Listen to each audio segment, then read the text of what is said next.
안녕하세요. 쉽고 재밌게 국어를 배우는 국어야 놀자입니다.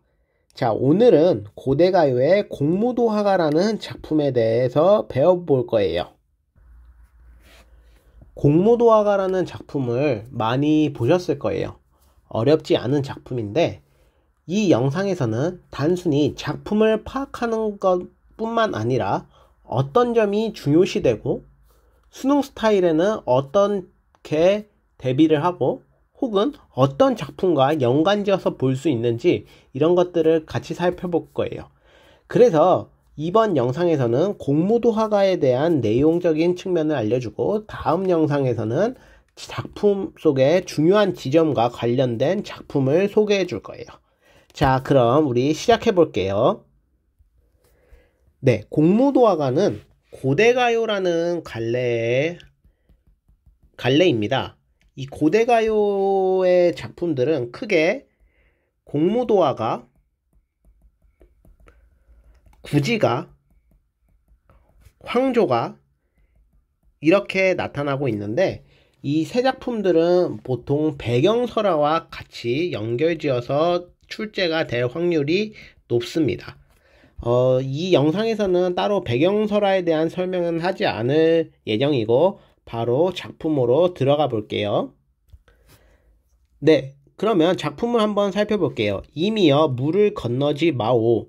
임은 결국 물을 건너시네. 물에 빠져 돌아가시니 가신임을 어이할고. 지금 우리가 시적 상황을 살펴보면 임이라는 사람이 임이 지금 물에 건너서 죽은 상황으로 볼 수가 있죠. 보통 여기서 많이 우리가 해석하고 알아둬야 할 부분이 이 물에 대한 의미를 파악을 해둬야 돼요. 먼저 일행에서는 임이여 물을 건너지 마오 하면서 화자가 만류를 합니다. 물을 건너지 말라고. 그래서 임에 대한 사랑이 드러난다고 볼 수가 있습니다. 임은 결국 물을 건너시네. 즉 시적 화자가 물을 건너지 말라고 했음에도 불구하고 임이라는 존재는 물을 건너면서 임과 이별을 하는 상황이 됩니다. 다음 행을 보시면 물에 빠져 돌아가시니, 즉 물에 빠져서 이 임이라는 존재는 죽음에 이르게 되죠. 그래서 이 물은 죽음이라는 의미를 갖게 됩니다. 그리고 시적 화자는 이렇게 얘기합니다. 가신임을 어이할고, 죽은 임에 대해서 가신임은 어이할고 하면서 체념적인 태도를 보이고 있습니다. 그래서 여기서는 절망, 탄식 이러한 요소들이 같이 나타나는데 선생님들께서 여러분들이 배우는 선생님들께서 강조하고 있는 부분을 파악해 주시면 될 것 같습니다. 그러면 우리가 이 작품에서 어떤 점을 중요시하고 어떤 요소들과 연결 지을 수 있는지 한번 살펴볼게요. 먼저 첫 번째로는 이 물의 의미입니다. 이러한 부분들은 내신에서 많이 다루고 있는데 이 물에 어떤 의미가 있는지 한번 살펴보라는 요소로 사랑, 이별, 죽음 이러한 요소들을 잘 파악을 해둬야 되고, 두 번째로는 시적 화자의 태도와 관련된 부분입니다. 어떠한 태도를 보이는지 체념적 태도이니까 이런 부분을 같이 꼭 기억을 해두시면 좋을 것 같아요. 자, 그러면 우리가 좀 더 심화되는 부분으로 한번 살펴보면 이러한 부분을 우리가 어떻게 연결지어서 수능에서는 어떤 식으로 나올 수 있는지 이런 것들을 살펴봐야 되는데, 먼저 물의 기능과 관련돼서 한번 살펴볼게요. 지금 여기서의 물의 기능은 쉽게 말하면 단절을 의미합니다.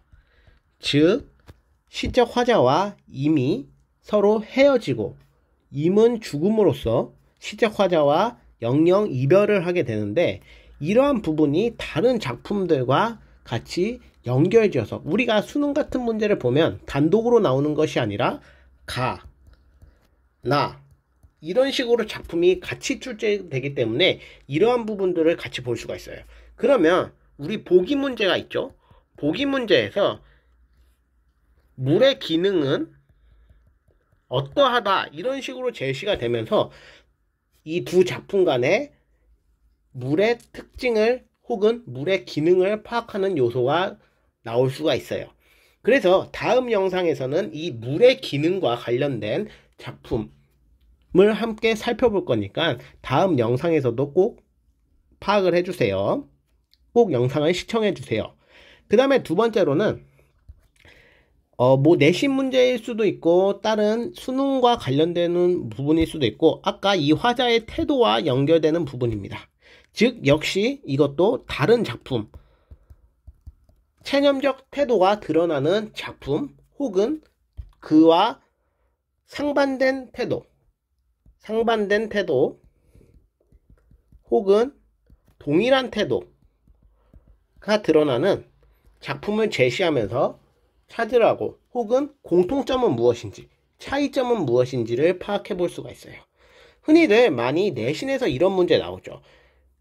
이 부분을 기억이라고 해놓고 이 기억과 동일한 태도를 지닌 작품을 골라라 하면서 외부 작품을 같이 보기로 선지로 제시하는 부분이 있어요. 이러한 부분들이 이렇게 출제될 수 있는 부분이라고 선생님은 생각이 들었어요. 자, 그러면 우리 이 공무도화가 큰 내용은 없지만 물론 쉬운 부분도 있고 어려운 부분도 있겠지만 이러한 단순히 사랑, 이별, 죽음 이런 식으로 공부하기보다는 이렇게 유기적으로 공부를 하는 습관을 들이면 더 좋을 것 같아요. 다음 영상에서는 우리 앞서 얘기했듯이 물의 기능과 관련된 다른 작품을 함께 살펴보면서 물론 그 작품에 대한 공부도 하고 이러한 요소들도 같이 파악할 수 있구나라는 것을 살펴보는 시간을 가질게요. 자, 이것으로 공무도화가 수업은 마무리하겠습니다.